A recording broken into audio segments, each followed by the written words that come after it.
नमस्कार। श्री गणेशाय नमः। ओम नमो भगवते वासुदेवाय। आज मैं आपके समक्ष श्रीमद् भगवत गीता के 12वें अध्याय का हिंदी में भावार्थ प्रथम महात्म्य सुनाऊंगी। महात्म्य सुनने से ही अध्याय में प्रीत बढ़ेगी महाराज। महात्म्य में तो इतना वर्णन है कि इसके अध्ययन के प्रभाव से महात्मा, एक ब्राह्मण महात्मा जो महालक्ष्मी के दरबार में है, असंभव कृत करते हैं। उसे आप महात्मा में सुनिए और उसके बाद पाठ का अध्याय का हिंदी में भावार्थ सुनिए। आइए सुनिए और हमारे चैनल को सब्सक्राइब करिएगा, अध्याय को लाइक करिएगा, कमेंट्स के द्वारा मुझसे जुड़िए, उचित स्थान पर शेयर करिए। श्री महादेव जी कहते हैं, पार्वती, दक्षिण दिशा में कोल्हापुर नाम का एक नगर है जो सब प्रकार के सुखों का आधार, सिद्ध महात्माओं का निवास स्थान तथा सिद्धि प्राप्ति का क्षेत्र है। वह पराशक्ति भगवती लक्ष्मी का प्रधान पीठ है। संपूर्ण देवता उसका सेवन करते हैं। वह पुराण प्रसिद्ध तीर्थ भोग एवं मोक्ष प्रदान करने वाला है। वहाँ करोड़ों तीर्थ और शिवलिंग हैं। रुद्र गया भी वही है। वह विशाल नगर लोगों में बहुत विख्यात है। एक दिन कोई युवक पुरुष उस नगर में आया। वह कहीं का राजा था, राजकुमार था। उसके शरीर का रंग गोरा, नेत्र सुंदर, ग्रीवा शंख के समान, कंधे मोटे, छाती चौड़ी तथा भुजाएं बड़ी बड़ी थी। नगर में प्रवेश करके सब और महलों की शोभा निहारता हुआ वह देवेश्वरी महालक्ष्मी के दर्शनार्थ उत्कंठित हो मणिकंठ तीर्थ में गया और वहां स्नान करके उसने पितरों का तर्पण किया। फिर महामाया महालक्ष्मी जी को प्रणाम करके भक्ति पूर्वक स्तवन करना आरंभ किया। राजकुमार बोला, जिसके हृदय में असीम दया भरी हुई है, जो समस्त कामनाओं को देती है तथा अपने कटाक्ष मात्र से सारे जगत की सृष्टि, पालन और संहार करती है, उस जगन माता महालक्ष्मी की जय हो। जिस शक्ति के सहारे उसी के आदेश के अनुसार परमेष्ठी ब्रह्मा सृष्टि करते हैं, भगवान अच्युत जगत का पालन करते हैं तथा भगवान रुद्र अखिल विश्व का संहार करते हैं, उस सृष्टि, पालन और संहार की शक्ति से संपन्न भगवती पराशक्ति का मैं भजन करता हूँ। कमले, योगी जन तुम्हारे चरण कमलों का चिंतन करते हैं। कमलालये, तुम अपनी स्वाभाविक सत्ता से ही हमारे समस्त इंद्रिय गोचर विषयों को जानती हो। तुम ही कल्पनाओं के समूह को तथा उसका संकल्प करने वाले मन को उत्पन्न करती हो।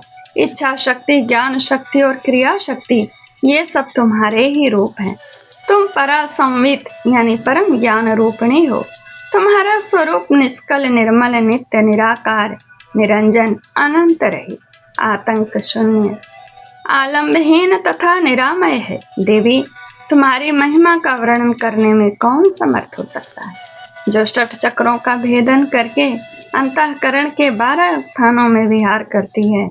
अनाहत ध्वनि, बिंदु, नाद और कला, ये जिसके स्वरूप हैं, उस माता महालक्ष्मी को मैं प्रणाम करता हूँ। माता, तुम अपने मुख रूपी पूर्ण चंद्रमा से प्रकट होने वाली अमृत राशि को बहाया करती हो। तुम ही परा, पश्यंती, मध्यमा और वैखरी नामक वाणी हो। मैं तुम्हें नमस्कार करता हूँ। देवी, तुम जगत की रक्षा के लिए अनेक रूप धारण करती हो। अंबिके, तुम ही ब्राह्मी, वैष्णवी तथा माहेश्वरी शक्ति हो। वाराही, महालक्ष्मी, नारसिंही, ऐन्द्री, कौमारी, चंडिका, जगत को पवित्र करने वाली लक्ष्मी, जगन माता, सावित्री, चंद्रकला तथा रोहिणी भी तुम ही हो। परमेश्वरी, तुम भक्तों का मनोरथ पूर्ण करने के लिए कल्पलता के समान हो। मुझ पर प्रसन्न हो जाओ। उसके इस प्रकार स्तुति करने पर भगवती महालक्ष्मी अपना साक्षात स्वरूप धारण करके बोली, राजकुमार, मैं तुमसे प्रसन्न हूँ। तुम कोई उत्तम वर मांगो। राजपुत्र बोला, माँ, मेरे पिता राजा बृहद्रथ अश्वमेध नामक महान यज्ञ का अनुष्ठान कर रहे थे। वे दय योग से रोगग्रस्त होकर अंतर्गामी हो गए। इसी बीच में यूप में बंधे हुए मेरे यज्ञ संबंधित घोड़े को, जो समूचे पृथ्वी की परिक्रमा करके लौटा था, किसी ने रात्रि में बंधन काटकर कहीं अन्यत्र पहुंचा दिया। उसकी खोज में मैंने कुछ लोगों को भेजा था, किंतु वे कहीं भी उसका पता नहीं पाकर जब खाली लौट आए तब मैं सब ऋतुजों से आज्ञा लेकर तुम्हारी शरण में आया हूँ देवी। यदि मुझ पर प्रसन्न हो तो मेरे यज्ञ का घोड़ा मुझे मिल जाए, जिससे यह यज्ञ पूर्ण हो सके। तभी मैं अपने पिता महाराज का ऋण उतार सकूंगा। शरणागतों पर दया करने वाली जगजननी लक्ष्मी, जिससे मेरा यज्ञ पूर्ण हो, वह उपाय करो। भगवती लक्ष्मी ने कहा, राजकुमार, मेरे मंदिर के दरवाजे पर एक ब्राह्मण रहते हैं, जो लोगों में सिद्ध समाधि के नाम से विख्यात है। वे मेरी आज्ञा से तुम्हारा सब काम पूरा कर देंगे। महालक्ष्मी के इस प्रकार कहने पर राजकुमार उस स्थान पर आए जहां सिद्ध समाधि रहते थे। उनके चरणों में प्रणाम करके राजकुमार चुपचाप हाथ जोड़ खड़े हो गए।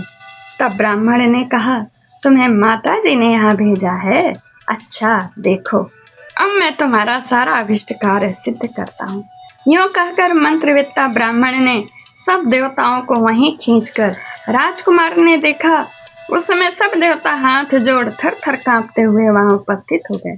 तब उन श्रेष्ठ ब्राह्मण ने समस्त देवताओं से कहा, देवगण, इस राजकुमार का अश्व जो यज्ञ के लिए निश्चित हो चुका था, रात में देवराज इंद्र ने चुरा कर अन्यत्र पहुंचा दिया है। उसे शीघ्र ले आओ। तब देवताओं ने मुनि के कहने से यज्ञ का घोड़ा ला कर दे दिया। इसके बाद उन्होंने उन्हें जाने की आज्ञा दी।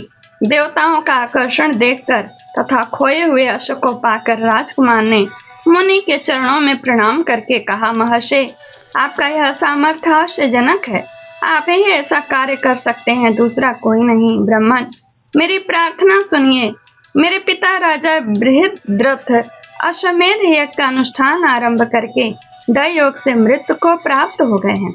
अभी तक उनका शरीर तपाए हुए तेल में सुखाकर मैंने रख छोड़ा है। साधु श्रेष्ठ, आप उन्हें पुनः जीवित कर दीजिए। यह सुनकर महामुनि ब्राह्मण ने किंचित मुस्कुरा कर कहा, चलो, जहाँ यज्ञ मंडप में तुम्हारे पिता मौजूद हैं, चलें। तब सिद्ध समाधि ने राजकुमार के साथ वहां जाकर जल अभिमंत्रित किया और उसे उस शव के मस्तक पर रखा।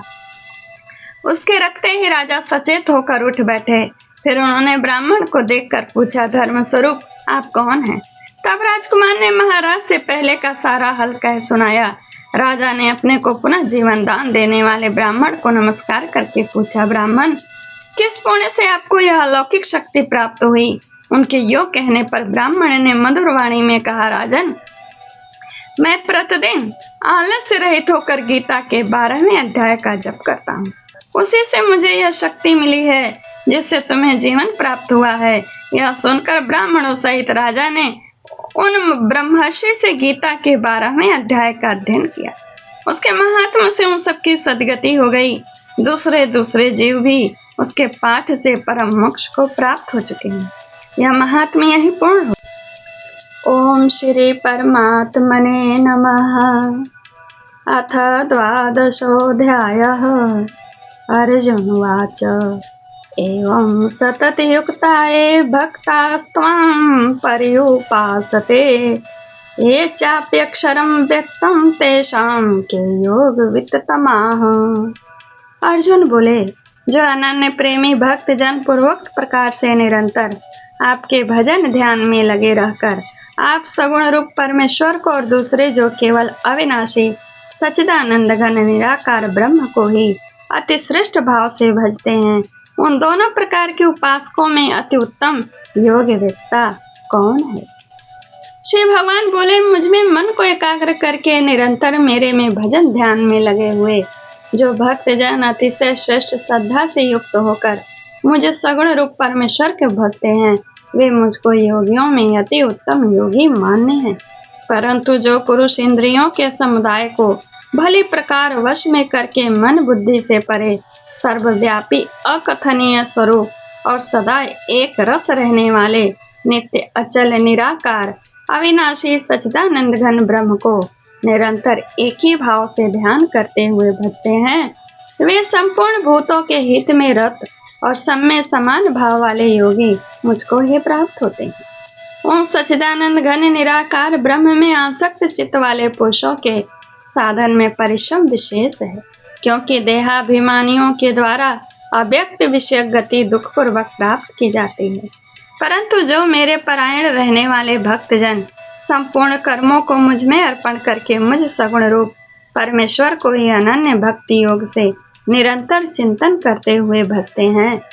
हे अर्जुन, उन मुझे में चित्त लगाने वाले प्रेमी भक्तों का मैं शीघ्र ही मृत्यु रूप संसार समुद्र से उद्धार करने वाला होता हूँ। मुझ में मन को लगा और मुझ में ही बुद्धि को लगा, इसके उपरांत तू मुझ में ही निवास करेगा, इसमें कुछ भी संशय नहीं है।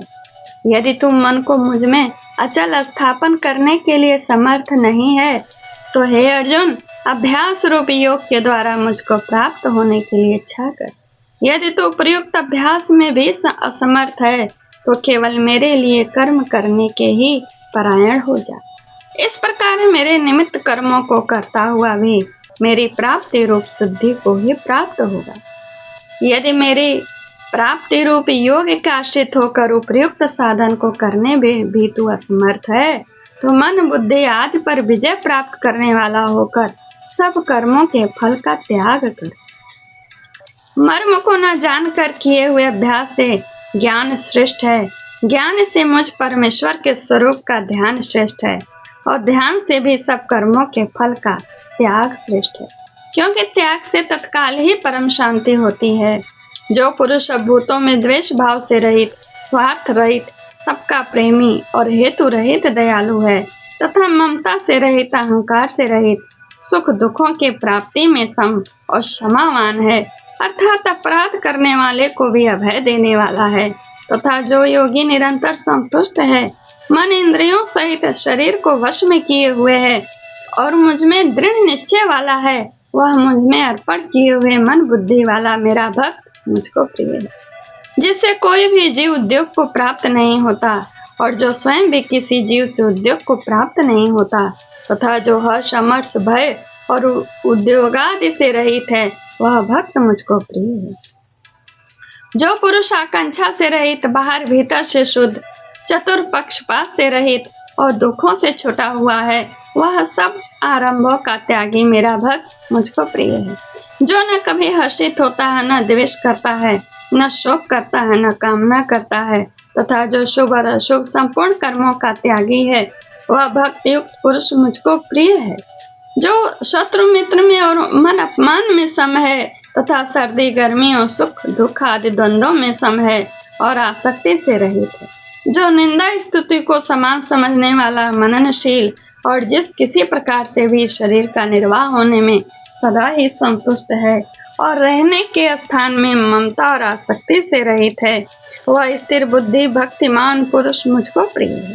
परंतु जो श्रद्धा युक्त पुरुष मेरे परायण होकर इस ऊपर कहे हुए धर्म में अमृत को निष्काम प्रेम भाव से सेवन करते हैं, वे भक्त मुझको अतिशय प्रिय हैं।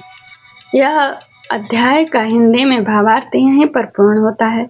इसे भक्ति योग भी कहते हैं। ओम तत्सदिति श्रीमद् भगवत गीता स उपनिषत्सु ब्रह्म विद्यायां योग शास्त्रे श्री कृष्णार्जुन संवादे भक्ति योगो